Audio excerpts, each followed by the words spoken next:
Is searching for answers after her brother was found dead near his home.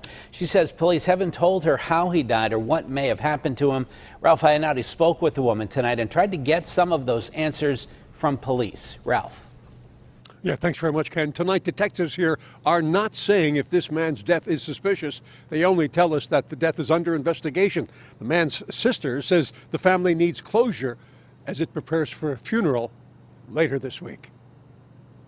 He cooked, he partied in his wheelchair. He was the biggest jokester ever. Paralyzed from the waist down and confined to a wheelchair for decades after a car accident, Milton Henderson Sr. was 57 years old when he died last week. Devastated by his death and left with so many unanswered questions now, his sister did not want to appear on camera. A lot of times I have told my brother, he's such a friendly person, and he can befriend anyone.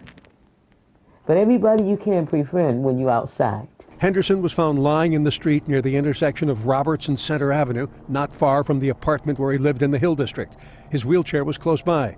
His sister said the last place he was seen was at Mitchell's Tavern on Center Avenue in Oakland, where she claims witnesses saw him mingling with some people. That he was down there with some men, and they was just all around talking, and he likes to throw money across the board. We can't find his wallet that I know of. We haven't found his MAC card. And he didn't have a coat on, they said.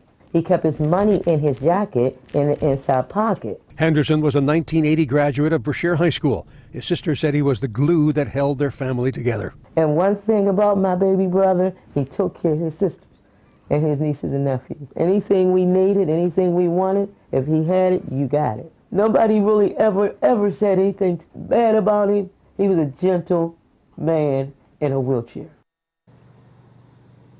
Now, Henderson's funeral is this Thursday. The county medical examiner says tonight the cause and manner of death has not been determined. We're live tonight at Pittsburgh Police Headquarters. I'm Ralph Iannotti, KDKA News.